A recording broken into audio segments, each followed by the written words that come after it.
One day we want to respond to a family and say there is legitimate hope. Hi, I'm Shawnee Doherty. And I'm Shane Doherty. And we're here today just to thank you, our host of supporters, for helping us raise almost $2 million in the last 9 years to help us find a cure for DIPG.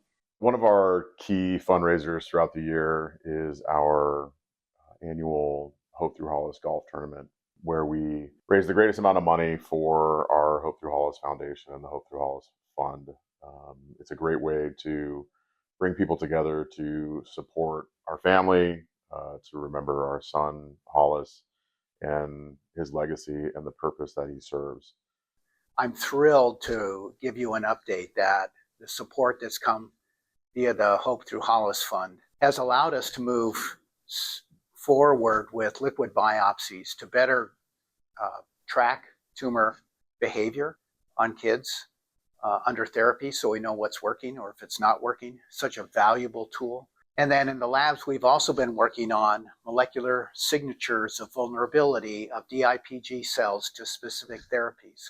One of these has moved forward substantially, and in 2026, we're anticipating the launch of a DIPG clinical trial with a new therapy that I think holds enormous promise. And we believe we can identify those kids' tumors that will be most likely to respond to this therapy.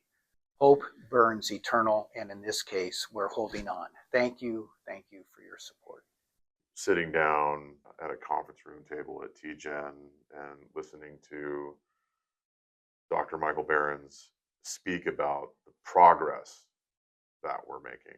That's what moves the needle for us and our family. For me, it's encouraging when we see the progress that's been made, and to hear about this new study that's going to be happening, and the FDA just approved the very first drug for DIPG, but to know that a second one's coming next year, and that's exciting and that's encouraging for us, because it does get tiring to constantly be fundraising, to be reaching out to people, to be reliving this story, to be writing grant proposals, to be doing all of this stuff. It can be very hard emotionally, and it's also very time consuming. But when you see this good news, it encourages you to keep going, to think that maybe there is a cure in the future, and that maybe we can be part of that, and that our supporters also have been part of that.